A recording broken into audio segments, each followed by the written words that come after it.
Saya akan mati untuk rakyat Indonesia. Selamat datang abangku di channel Suara Aja. Baru kemarin tanggal 24 kemarin secara simbolis dari Kejagung menyerahkan uang hasil tindak kejahatan administrasi maupun korupsi sebesar 6 triliun lebih. Luar biasa. Sangat besar sekali orang-orang yang memanfaatkan untuk kepentingan pribadi mereka dengan berbagai cara, dengan beberapa berani melakukan negosiasi pelanggaran hukum yang nilainya cukup besar sekali. Bahkan dari denda-denda administrasi tersebut sampai mencapai 2 triliun. Luar biasa. Kalau masyarakat kecil seperti kita mendengar angka 2 triliun, 1000 miliar, 2000 miliar, sangat besar sekali dan sangat menyakitkan sekali. Juga tentang tindakan korupsi dari sektor kehutanan mencapai 4 triliun. Luar biasa sekali. Orang-orang ini tidak peduli dengan resiko yang mereka perbuat, dampak apa terhadap masyarakat dengan perilaku mereka, yang harusnya ketika uang-uang tersebut berjalan dengan semestinya dengan baik, maka uang-uang tersebut akan masuk kepada pemerintah. Dan ketika pemerintah nanti berjalan dengan baik, dengan jujur, uang itu akan kembali lagi ke masyarakat untuk kepentingan masyarakat, untuk infrastruktur, untuk kesehatan, untuk pendidikan. Sangat banyak sekali. Kesehatan itu sangat penting bagi masyarakat, dari apalagi masyarakat yang ekonomi benar-benar ekonomi menengah ke bawah, yang bahkan untuk mengurus syarat-syarat agar bisa menerima manfaat dari uang dana kesehatan ini dengan BPJS maupun kartu-kartu sehat, kartu-kartu yang dari pemerintah tersebut, itu sangat kesulitan sekali kalau tidak ada campur tangan dari pemerintah. Dan uang yang harus bisa masuk ke sektor-sektor tersebut justru malah dinikmati oleh beberapa orang. Mereka tidak tahu ya, sulitnya orang-orang yang menengah ke bawah untuk mengakses, menikmati yang katanya Indonesia maju ini. Mereka tidak mengerti hal itu. Dunia pendidikan pun sama. Semakin hari semakin mahal. Banyak sekali kegiatan-kegiatan yang memerlukan biaya tinggi. Memang sudah ada beberapa bantuan dari pemerintah, Kartu Indonesia Pintar maupun banyak sekali program-program untuk dunia pendidikan ini. Namun masih sangat minim sekali penyerapannya terhadap seluruh siswa atau anak-anak didik ini. Masih sangat minim sekali. Bisa diakses untuk orang-orang yang memiliki jaringan atau link atau memiliki kerabat dekat dengan informasi ini. Tapi masyarakat-masyarakat yang jauh, yang tidak ada koneksi apapun, justru biasanya akan tertinggal.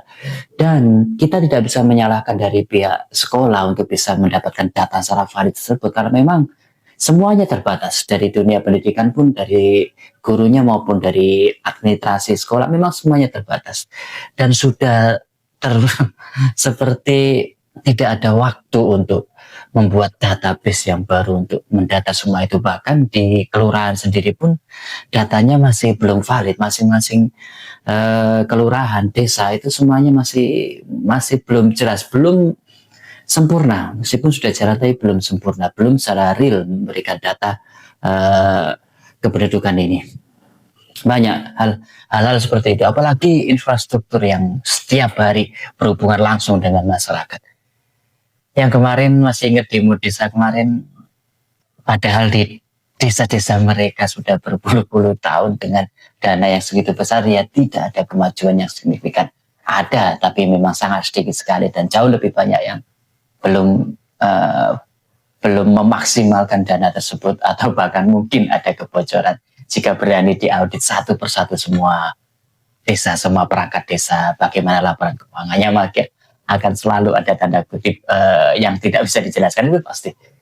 Dan jika masih di batas kewajaran, okay, tapi pasti banyak yang ketidakwajaran di sistem pencatatan mereka, dan itu bisa ditelusuri.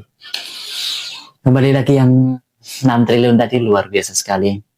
tetap apresiasi untuk pemerintah yang seperti menunjukkan keseriusannya terhadap pemberantasan korupsi. Ya. Satu poin yang ditunggu oleh masyarakat adalah kapan penyitaan aset koruptor ini kapan diberlakukan. Plus minusnya memang banyak sekali. Yang katanya nanti akan bisa dipolitisasi untuk kepentingan golongan tertentu. Iya, ada potensi situ. Tapi potensi positifnya ini yang para elit ini jarang diungkapkan. Positifnya banyak sekali. Pasti akan merubah secara drastis pola pergerakan para koruptor ini. Pasti akan sangat hati-hati sekali. Karena memang kebanyakan dari mereka itu sebenarnya tidak takut untuk hukum ya, tapi mereka memang takut harta mereka akan habis, karena mereka pasti tidak akan siap untuk menjadi rakyat biasa yang dengan ekonomi pas-pasan. Ya, resikonya harus seperti itu. Maka untuk stop jalur korupsi ini salah satunya langkah terbaik adalah penyitaan aset untuk para koruptor ini. Kan tidak imbang ya dengan banyaknya kasus pencurian yang dilakukan oleh masyarakat dan akhirnya dihukum massa oleh masyarakat. Padahal sama-sama maling. Koruptor juga pencuri uang rakyat yang justru sangat merugikan masyarakat, dan masyarakat sendiri biasanya enggan untuk berbuat seperti mereka berbuat terhadap pencurian-pencurian yang dilakukan oleh warga sipil sendiri. Itu yang terjadi di kenyataan di masyarakat sekarang ini. Luar biasa, mudah-mudahan tetap Presiden kita Pak Prabowo dengan jajarannya bisa benar-benar memberantas korupsi atau serius menangani urusan korupsi ini. Kita akan selalu dukung jika itu memang positif. Dan untuk Pak Arbubaya juga harapannya uang dari 6 triliun tersebut benar-benar bisa dikembalikan lagi ke masyarakat. Dalam bentuk apapun, bisa bantuan sosial apapun. Silakan. Terima kasih ya Bang Go. Selamat sore, mudah-mudahan selalu diberikan kesehatan dan dilancarkan rezekinya. Assalamualaikum warahmatullahi wabarakatuh. Bye.